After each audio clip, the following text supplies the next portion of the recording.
दोस्तों, ये कहानी है 13 साल की वेडनेसडे एडम नाम की एक लड़की की, जिसके चेहरे पर किसी तरह के कोई इमोशंस नहीं बनते थे और मौत को लेकर उसके अंदर एक अजीब सा जुनून था। वो सोचा करती थी कि मरने के बाद इंसान कहाँ जाता है और उसका क्या होता है। इसी वजह से उसे अक्सर काले और सफेद रंग के कपड़े पहनना ज्यादा पसंद था। उसे देखकर सबको अजीब सा लगता, जैसे कि वो इस दुनिया की ही ना हो। तो चलिए जानते हैं कि आखिर वो लड़की ऐसी क्यों थी। तो कहानी की शुरुआत में वेडनेसडे को एक स्कूल में दिखाया जाता है, जहां वो अपनी डरावनी आंखों के साथ बरामदे में चल रही थी। वहीं बाकी सब लोग उसे घूर घूर कर देख रहे थे। जब वेडनेसडे अपना लॉकर खोलती है तो उसके अंदर उसे अपना भाई बंधा हुआ दिखाई देता है, जिसके मुंह में एक सेब था।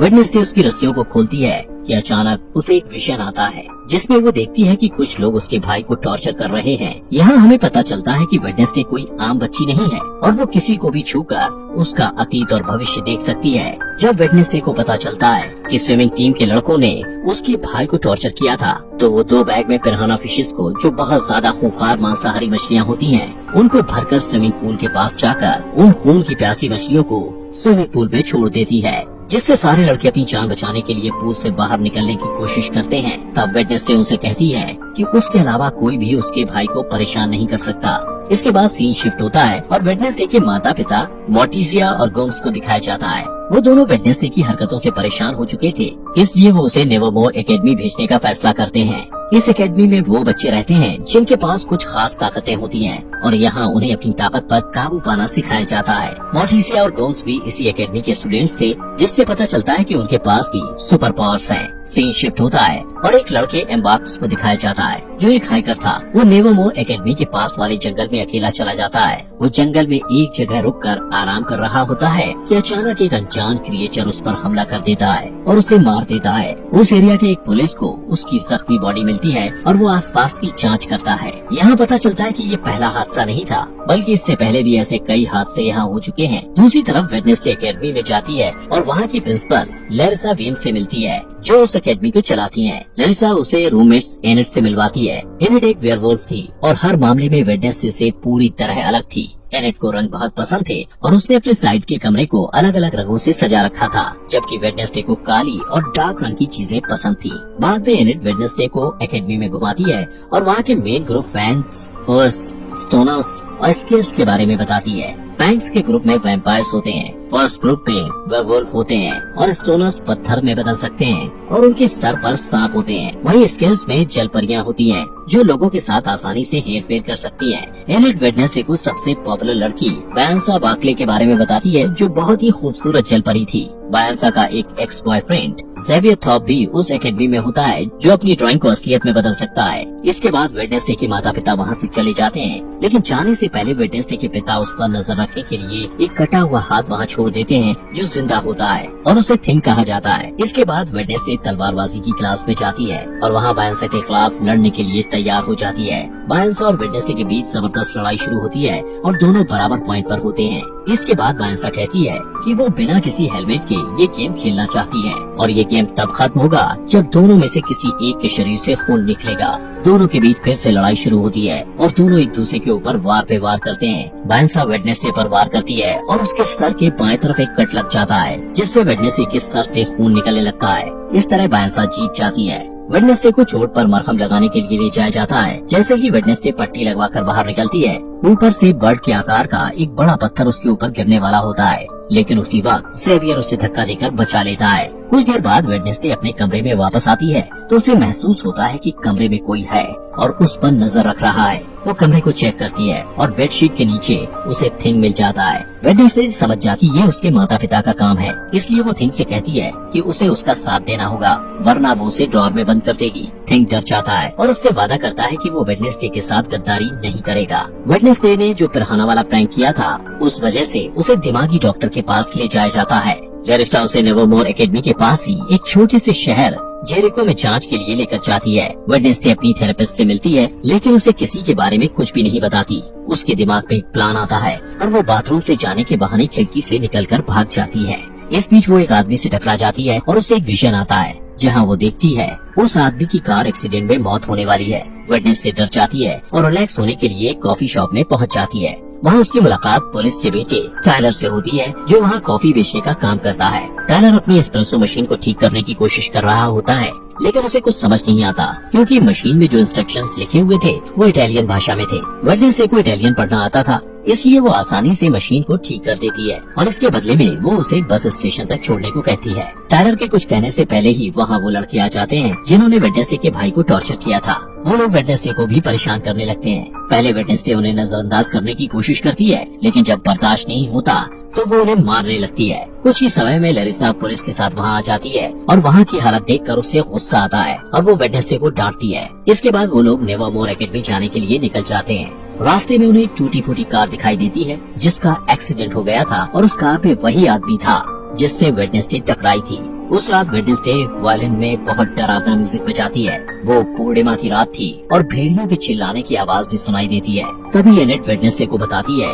कि वो खुद को वेयरवुल्फ में नहीं बदल सकती, इसलिए वो बाकी लोगों के साथ नहीं जा सकती थी। इस बीच थिंग टेलर के कमरे में जाता है और उसे वेडनेसडे से बात करने के लिए कहता है। टेलर डर कर उसकी बात मान लेता है और वेडनेसडे से वीडियो कॉल पर बात करता है। वेडनेसडे उसे आने वाले हार्वेस्ट फेयर में मिलने के लिए कहती है और कहती है कि वो लोग वहाँ मजे करेंगे, लेकिन असल में वो सिर्फ वहाँ से भागना चाहती थी। हार्वेस्ट फेयर में लैरिसा वेडनेसडे पर अपनी चील जैसी नजर बनाए रखती है। इसके बावजूद वेडनेसडे टेलर से मिलने में कामयाब हो जाती है। वो दोनों वहाँ से भागने ही वाले होते हैं कि वेडनेसडे अपने क्लासमेट रोवन से टकरा जाता है। रोवन तुरंत जंगल की तरफ भाग जाता है। रोवन से टकराने के बाद वेडनेसडे को विजन आता है कि रोवन जंगल में किसी के हाथों बेरहमी से मारा गया है। वो डर जाती है और भागने का प्लान बदलकर रोवन को रोकने के लिए उसके पीछे जाती है, लेकिन इससे पहले कि वो कुछ बोल पाती, रोवन अपनी ताकत का इस्तेमाल करके वेडनेसडे को पेड़ के सहारे ऊपर लटका देता है। इसके बाद वो वेडनेसडे को अपनी माँ के बारे में बताता है जो भविष्य देख सकती थी। उसकी माँ ने 25 साल पहले एक तस्वीर बनाई थी और कहा था कि वेडनेसडे नेवरमोर एकेडमी को बर्बाद कर देगी।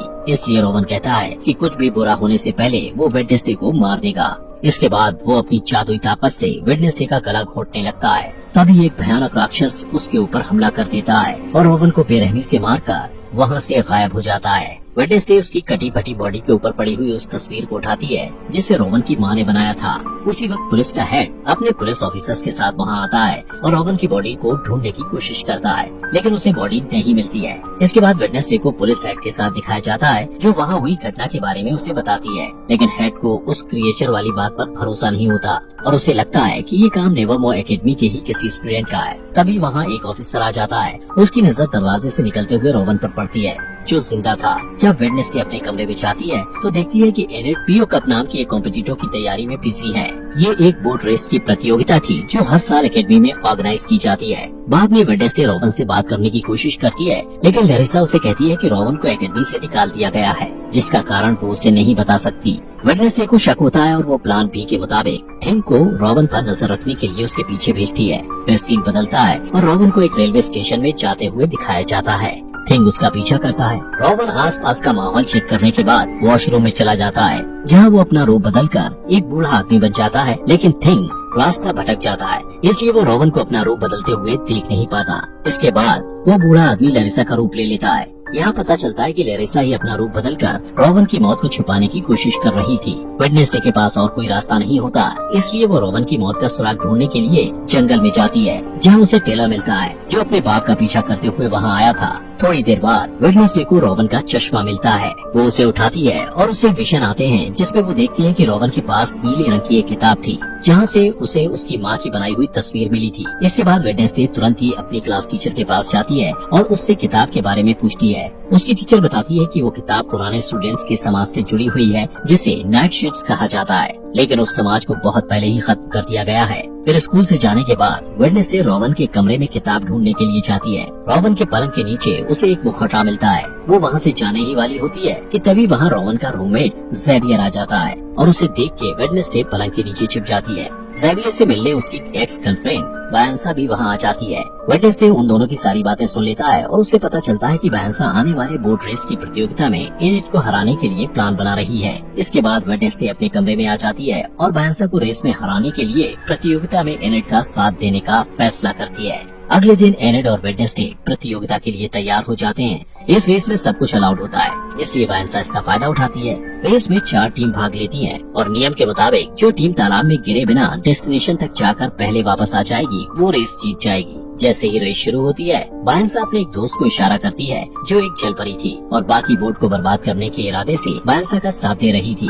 वो तालाब में कूदकर एक नाव को बर्बाद कर देती है, जिससे वो टीम तालाब में गिर जाती है और रेस से बाहर हो जाती है। वेडनेसडे और एनेट पूरी तैयारी के साथ रेस कर रहे थे और थिंग उसमें उनकी मदद कर रहा था। थिंग की मदद से वो लोग बायंसा की दोस्त को एक जाल में फंसा लेते हैं। रेस के दौरान ही वेडनेसडे को एक विजन आता है और वो अपने सामने अपनी जैसी दिखने वाली एक लड़की को देखती है, जिसके बाल सुनहरे रंग के होते हैं। वो वेडनेसडे को कहती है कि वेडनेसडे एक चाबी है, जिससे वेडनेसडे काफी उलझन में पड़ जाती है। उसे कुछ समझ नहीं आता, लेकिन जैसे ही वो असली दुनिया में वापस आती है, उसे पता चलता है कि बायंसा रेस में आगे निकल गई है। लेकिन वो हार नहीं मानती और बायंसा की चालों को उसी के खिलाफ इस्तेमाल करके ये रेस जीत जाती है। 40 साल के बाद पहली बार कोई नॉन सायरन टीम ये रेस जीती थी। लैरिसा एनेट को पीओ कप ट्रॉफी देती है, लेकिन वेडनेसडे को ज्यादा अटेंशन पसंद नहीं था, इसलिए वो वहाँ से चली जाती है। वो नेवरवो एकेडमी के पुराने स्टूडेंट एडगर एलन पो की मूर्ति के पास जाती है और अचानक उसकी नजर उस मूर्ति के हाथ में रखी पत्थर की किताब पर जाती है, जिसके नीचे उसे एक निशान दिखाई देता है। वो निशान ठीक वैसा ही था जो उस तस्वीर में बना हुआ था, जिसे रॉबन ने मरने से पहले उसे दिया था। उस बुक में वेडनेसडे को कुछ पहेलियां मिलती हैं, जिसे वो तुरंत सुलझा लेती है और उसे एक सुराग मिलता है। उस सुराग में 2 बार चुटकियां बजाना होता है। जब वो 2 बार चुटकियां बजाती है तो अचानक एक छुपा हुआ बरामदा खुल जाता है, जहाँ एक गुप्त कमरा होता है। वहाँ वेडनेसडे को रॉबन की किताब मिल जाती है, जिसमें रॉबन ने तस्वीर को फाड़ कर निकाला था। वो उस किताब को अपने बैग में रखती है, लेकिन इससे पहले कि वो आगे जा पाती, कोई उसके सिर को एक काले कपड़े से ढक देता है। थोड़ी देर बाद जब काले कपड़े को हटाया जाता है, तब वो देखती है कि बायंसा, ज़ेवियर और कुछ स्टूडेंट्स उसे घेर कर खड़े हुए हैं और ये सभी नाइटशेड्स के सदस्य हैं। यहाँ पता चलता है कि लैरिसा ने उनके ग्रुप को खत्म किया था। इसके बाद ज़ेवियर उसे अपने ग्रुप में शामिल होने के लिए कहता है, लेकिन वेडनेसडे मना कर देती है और वहाँ से चली जाती है। इसके बाद लैरिसा को दिखाया जाता है जो आउटरीच डे के बारे में घोषणा करती है, जहाँ एकेडमी के सारे स्टूडेंट्स को शहर के आम लोगों से मिलना जुलना होता है और उनके साथ काम करना होता है। इन लोगों को नॉमीज कहा जाता है। जब वो लोग शहर पहुँचते हैं, तब वेडनेसडे ज़ेवियर को बताती है कि उसके रूममेट की मौत हो चुकी है, लेकिन उसे इस बात पर भरोसा नहीं होता है और वो कहता है कि रॉबन की मौत नहीं हो सकती, उसे बस एकेडमी से निकाल दिया गया है। इसके बाद वेडनेसडे उसे वो तस्वीर दिखाती है जो रॉबन की माँ ने बनाई थी। ज़ेवियर उस तस्वीर को करीब से देखता है और कहता है कि इस तस्वीर में जो आदमी है, उसने जेरिको शहर को बसाया था और उसका नाम जोसेफ क्रैकस्टोन है। थोड़ी देर बाद वेडनेसडे पिलग्रिम वर्ल्ड में जाने का फैसला करती है, जहाँ जेरिको के इतिहास के बारे में पता चलता है। वहाँ वेडनेसडे यूगिन नाम के लड़के से मिलती है, जो मधुमक्खी पालने वाले क्लब में उससे पहले मिल चुका था और दोनों की दोस्ती भी हो गई थी। वो दोनों बातें करने लगते हैं और आसपास की चीजों को देखते हैं। इसके बाद सारे स्टूडेंट्स वहाँ की केयरटेकर अर्लिन से मिलते हैं, जो उन्हें पिलग्रिम वर्ल्ड घुमाते हुए जोसेफ क्रैकस्टोन की कलाकृतियों के बारे में बताती है। वेडनेसडे को ये सारी बातें इंटरेस्टिंग लगती हैं और वो अर्लिन से उसके बारे में और जानना चाहती है।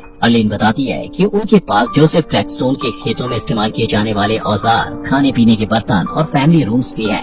वेडनेसडे कहती है वो यहाँ काम करना चाहती है, लेकिन अर्लिन कहती है कि उसे रेनोवेट किया जा रहा है, इसलिए वो वहाँ काम नहीं कर सकती है और कहती है वो सब ये ओल्ड बजरी में काम करेंगे और घूमने आए हुए लोगों को केक बांटेंगे। बाद में वेडनेसडे और यूगिन क्रैकस्टोन के फैमिली रूम में घुस जाते हैं। वहाँ वेडनेसडे को एक तस्वीर मिलती है, जिसमें वो लड़की भी होती है जिसे वेडनेसडे ने अपने विजन में देखा था। थोड़ी देर बाद उसे वो किताब भी मिल जाती है जो उस लड़की ने पकड़ी होती है। वेडनेसडे देखती है कि उस किताब के सारे पन्ने खाली हैं, इसलिए उसे शक होता है कि ये किताब नकली है। तभी वहाँ यूगिन के साथ अर्लिन आ जाती है और उसे पकड़ लेती है। वेडनेसडे उससे असली किताब के बारे में पूछती है, तब अर्लिन झिझकते हुए बताती है कि 1 महीने पहले वो किताब चोरी हो गई थी। इसके बाद वो कॉफी शॉप में वापस टेलर से मिलती है और वो दोनों जोसेफ के बारे में पता करते हैं। टेलर कहता है कि ओरिजिनल मीटिंग हाउस का जो हिस्सा बचा हुआ है वो जंगल में है और पूरी तरह खंडर हो चुका है, जिसका इस्तेमाल अब क्रैश पैड के रूप में किया जाता है। इसके बाद वेडनेसडे जोसेफ क्रैकस्टोन की उस जगह की तलाश करने के लिए थिंग के साथ तुरंत जंगल में जाती है। इस दौरान उन्हें एक बेघर आदमी मिलता है, लेकिन थिंग उसका दम घोटने लगता है और उसे डराकर भगा देता है। तभी वेडनेसडे को एक विजन आता है और वो खुद को 400 साल पहले के टाइम में देखती है। यहाँ वो सुनहरे बाल वाली लड़की दिखाई देती है, जिसे वेडनेसडे पहले भी अपने विजन में देख चुकी थी। उस लड़की को गाँव वालों ने घेर रखा था और वो उसे शैतान की संतान कहकर पुकार रहे थे। तभी वहाँ जोसेफ क्रैकस्टोन आ जाता है और उस लड़की को गुडी एडम्स कहकर बुलाता है। वो कहता है कि गुडी एक डायन है और उसे भी उसकी माँ और दूसरे आरोपी के साथ उस खेत में मर जाना चाहिए। इसका जवाब देते हुए गुडी कहती है कि जोसेफ ने उसकी जमीन हड़पी है, बहुत से निर्दोष लोगों की जानें ली है और उनकी शांति छीनी है। जोसेफ को गुस्सा आता है और वो गुडी को थोड़ी देर तक घूमता है और फिर उस खेत में आग लगा देता है। गुडी अपनी माँ को बचाने की कोशिश करती है, लेकिन उसकी सारी कोशिशें बेकार हो जाती हैं। जब कोई उम्मीद नहीं बचती तो वो एक गुप्त दरवाजे से निकलकर वहाँ से भाग जाती है। वेडनेसडे वहाँ छुपकर ये सब कुछ देख रही थी। गुडी जल्द ही वेडनेसडे के पास आती है और कहती है कि जोसेफ अपनी ये लड़ाई तब तक नहीं रोकेगा जब तक वो सबको मार नहीं देगा। इस खुलासे के बाद वेडनेसडे असली दुनिया में आ जाती है। वो थिंग को सब कुछ बताती है जो उसने अभी अभी देखा था। उनकी बात खत्म भी नहीं होती कि अचानक उन्हें वही भयानक राक्षस नजर आता है जिसने रॉबन को मारा था। उसी वक्त बारिश होने लगती है। वेडनेसडे बारिश में भीगते हुए उसके पीछे भागती है, लेकिन वो बहुत आगे निकल जाता है। वेडनेसडे उसके पैरों के निशान का पीछा करती है, लेकिन अचानक वो निशान इंसान के पैर के निशान में बदल जाते हैं, जिससे पता चलता है कि वो राक्षस कोई इंसान ही है। तभी वेडनेसडे ज़ेवियर से टकरा जाती है और उसे सब कुछ बताती है जो उसने देखा था। ज़ेवियर उन पैरों के निशान को देखना चाहता है, लेकिन बारिश के कारण पैरों के निशान मिट जाते हैं। अगले दिन शहर में जोसेफ क्रैकस्टोन की नई मूर्ति के उद्घाटन के लिए सब लोगों को इकट्ठा किया जाता है। वेडनेसडे जेरिको के मार्चिंग बैंड के साथ डोंट स्टॉप का म्यूजिक प्ले करती है और शहर के मेयर और प्रिंसिपल लैरिसा मूर्ति का उद्घाटन करते हैं। लेकिन तभी थिंग वेडनेसडे के ऑर्डर के मुताबिक मूर्ति को ब्लास्ट कर देता है और सब लोग डरकर भाग जाते हैं। वेडनेसडे की आंखों में बदले की चमक दिखाई देती है और वो अब भी वायलिन बजा रही होती है। इसके बाद लैरिसा वेडनेसडे पर चिल्लाती है क्योंकि उसे लगता है कि ये सब वेडनेसडे ने किया है, लेकिन वेडनेसडे कहती है